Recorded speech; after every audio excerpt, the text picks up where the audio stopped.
সুজি দিয়ে একদম সহজ পদ্ধতিতে বিকেলের নাস্তার জন্য সুজির পিঠা তৈরি করলাম। আর সুজির পিঠা তৈরি করতে লাগছে একটি ডিম। মিষ্টির জন্য অ্যাড করে দিচ্ছি চিনি। এখানে আমি 3 টেবিল চামচ পরিমাণ চিনি অ্যাড করে দেব। আপনারা কিন্তু বাড়িয়ে কমিয়ে দিতে পারেন।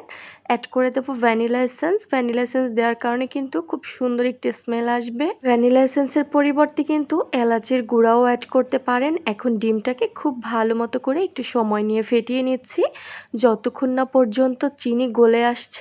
তো ডিমটা যত ফেটানো ভালো হবে, নাস্তাটি কিন্তু ততটাই খেতে ভালো লাগবে আর ফুলকোও হবে। এখন দিয়ে দিচ্ছি 1 কাপ পরিমাণ সুজি। এখানে কিন্তু সুজির পরিবর্তে আপনারা ময়দা দিয়েও সেম প্রসেসে এই নাস্তাটি তৈরি করতে পারবেন। করছি 2 টেবিল চামচ পরিমাণ গুঁড়া দুধ। গুঁড়া দুধ দেওয়ার কারণে কিন্তু আরও বেশি টেস্ট বেড়ে যাবে। আর দিয়ে দিচ্ছি 1 টেবিল চামচ পরিমাণ ঘি।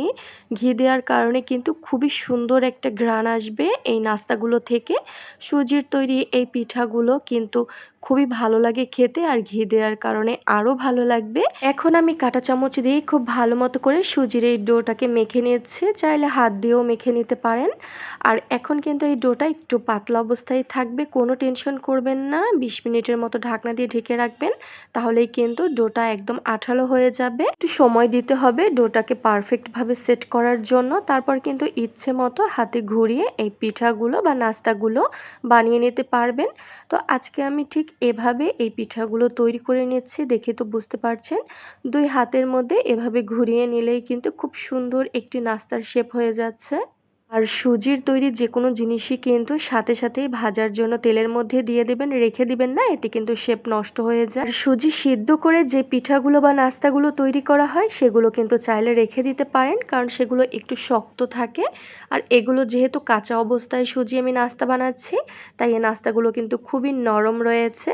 তো দেখে তো বুঝতে পারছেন সুজির এই পিঠাগুলো কত সহজেই তৈরি করে নিলাম। আর এখন আমি খুবই লো আঁচে ভেজে নিচ্ছি, তা তো দেখেই বুঝতে পারছেন। লো আঁচে 2 মিনিটের মতো ভেজে নিয়েছি। এখন উল্টে দিচ্ছি।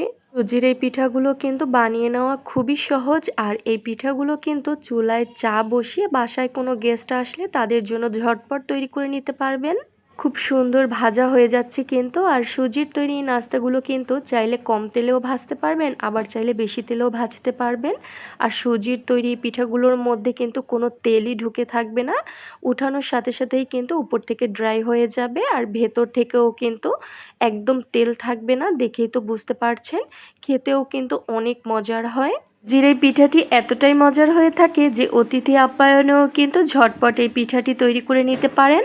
অনেক সময় কিন্তু দেখা যায় বাসায় হঠাৎ করে মেহমান চলে আসে, তখন কিন্তু বাসায় শুধুমাত্র সুজি আর ডিম থাকলেই এই পিঠাটি তৈরি করে নিতে পারবেন। চুলায় চা বসিয়ে এই পিঠাটি বানাতে পারবেন। সুজির তৈরি এই পিঠাটি এতটাই মজার হয় যে মুখে দিলেই মিলিয়ে যাবে। একটা খেলে শুধু বারবার খেতেই মন চাইবে। আপনাদের সাথে ভেঙে শেয়ার করছি, দেখুন উপর থেকে কিন্তু অনেকটা ক্রিস্পি হয়েছে, ভেতর থেকে হয়েছে অনেক সফট। চায়ের সাথে কিন্তু জমে ওঠার মতো একটি পিঠার রেসিপি। সুজির তৈরি এই পিঠাটি বানিয়ে নিলে কেক বা বিস্কুট চায়ের সাথে কোনোটাই দরকার হবে না। সবাই অনেক মজা করে এই পিঠাটি শুধু খেতে চাইবে।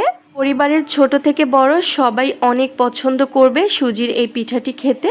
আশা করছি সুজির এই পিঠার রেসিপিটি আপনাদের কাছে ভালো লেগেছে আর সহজও লেগেছে। সুজির এই পিঠাটি একবার হলেও ট্রাই করুন, পরিবারের সবাই খেতে অনেক পছন্দ করবে। আর একবার খেলে কিন্তু বারবার রিকোয়েস্ট করবে বিকালে চায়ের সাথে এই পিঠাটি খাওয়ার জন্য। আশা করছি ভিডিওটি ভালো লেগেছে আর সহজও লেগেছে। আজকের মতো বিদায় নিচ্ছি, সবাই ভালো থাকুন, আল্লাহ হাফেজ।